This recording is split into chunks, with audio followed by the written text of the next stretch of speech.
Welcome back. The American Consulate General Jennifer met the City Police Commissioner this morning, and in what has transpired as a closed-door meeting, no line of discussions was communicated to the press. Jennifer, too, refused to comment to the media. The meeting comes in the wake of the U.S. Consulate being attacked last Friday following the consequences of a controversial American movie that reportedly projected Prophet Muhammad in an offending light. And works at the consulate were partially resumed today after visa processes being stalled for 2 days. Our crime correspondent Salim has more on this.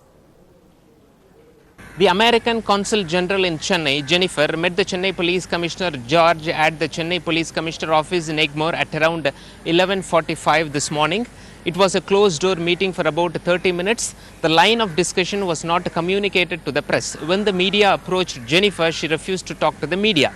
And we all know that the American Consulate in Chennai came under attack by a mob on Friday, and the services remained suspended till yesterday. The office opened today, and in fact the visa services and the library department remain suspended till today. Moving on, former Karnataka Chief Minister B.S. Yediyurappa hit out at the Prime Minister his ruling on releasing Kaveri water to Tamil Nadu, saying that it was unscientific and aimed at pleasing a section of people. Yediyurappa said that the Prime Minister issued the direction without taking into account the existing ground realities when Karnataka was facing severe drought and drinking water problems.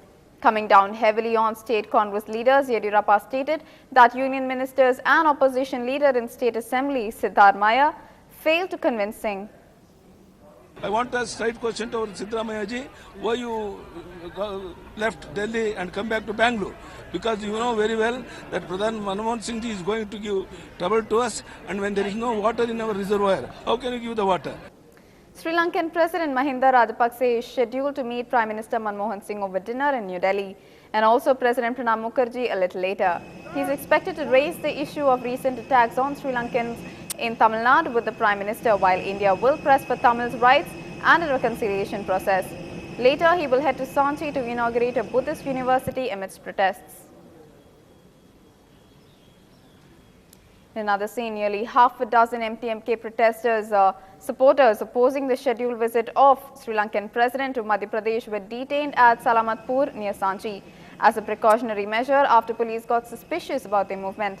Rajapaksa will be reaching Sanchi tomorrow via Bhopal to lay the foundation stone for the International Sanchi Buddhist University and India Studies. Meanwhile, Madhya Pradesh Chief Minister Shivraj Singh Chauhan has again appealed to the MDMK General Secretary Vaiko to give up the protest, as the program was totally apolitical in nature and aimed at strengthening mutual ties between the Asian nations. नहीं, हिरासत में नहीं लिया गया, उनको रोका गया है और उनको निवेदन किया गया है कि सारी व्यवस्थाएं ठीक बनी रहें। उसके लिए या तो प्रशासनिक व्यवस्था के अंतर्गत वो आए और अन्यथा उनको प्रवेश उनका संभव नहीं होगा, और वो वहां पर बैठे हुए हैं। उनकी सारी सुख सुविधा और व्यवस्था का ध्यान सरकार और प्रशासनिक अधिकारी रख रहे हैं, और अभी भी उनसे लगातार आग्रह है कि प्रजातांत्रिक तरीके से प्रशासनिक जो व्यवस्था है उसके अंतर्गत अगर वो अपना विरोध दर्ज कराना चाहें तो उसका स्वागत है, लेकिन बाहर से आए हुए अतिथियों की मर्यादाएं भंग करने की अनुमति किसी को नहीं दी जा सकती है।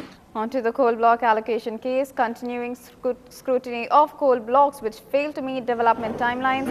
The interministerial group has recommended deallocation of 2 more mines, raising to 13 the number of blocks against which such recommendations have been made.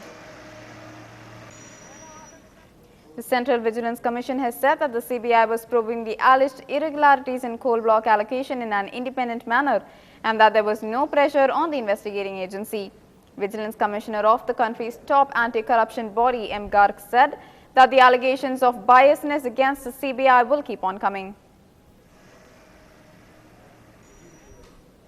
It's another short break now. Stay tuned to the other end.